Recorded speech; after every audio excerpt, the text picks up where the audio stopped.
The South African Reserve Bank is again expected to hike interest rates today.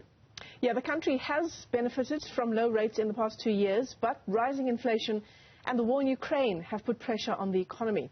Newzroom Afrika Business reporter Kopano Gumbi has the story. The South African Reserve Bank's Monetary Policy Committee will announce its decision on interest rates. It was widely expected that the central bank would increase its rate by 25 basis points, but recent shifts in the global market may change that. A month ago, most economists were actually expecting a much smaller increment of 25 basis points. But then, of course, in the last month, we have had a much more hawkish U.S. Federal Reserve in terms of the expectations on interest rates and also unwinding the balance sheet, which is effectively unwinding accommodative monetary policy there. We've also heard some statements out of the European Central Bank in terms of their balance sheet unwind and potentially raising rates by the third quarter of this year. Locally, the central bank will be looking to keep rising inflation under control. The latest inflation figures from Stats SA show increased pressure on the price of essentials like food and fuel. The central bank will try to counteract this rise in prices by raising rates, all in an effort to help consumers' pockets. So it's in at 5.9%, which is still within the SARB's range, so just under the 6% limit. It is expected, though, to reach the 6% limit sometime this year.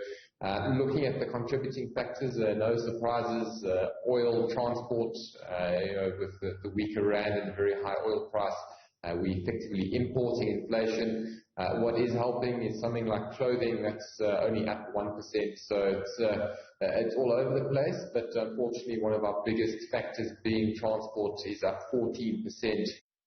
With the government set to stop its fuel levy support, the price of petrol is expected to rise sharply in the coming months. This will also have an impact on energy consumption, as Eskom relies heavily on diesel to minimize load-shedding days. The one thing to watch right now is the cost of diesel.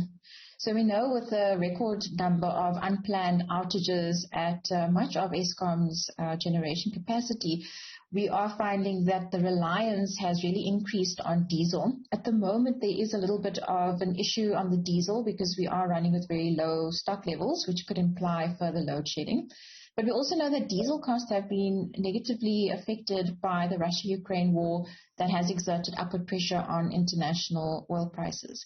And so in light of that, we are likely to see upward pressure on electricity tariffs as these get decided down the line. The Reserve Bank is known for being predictable and conservative and has told South Africans to expect increases in the interest rate for the rest of the year.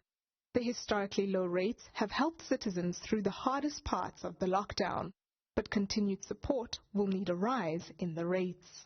For Newzroom Afrika on Channel 405, I am Kopano Gumbi in Johannesburg.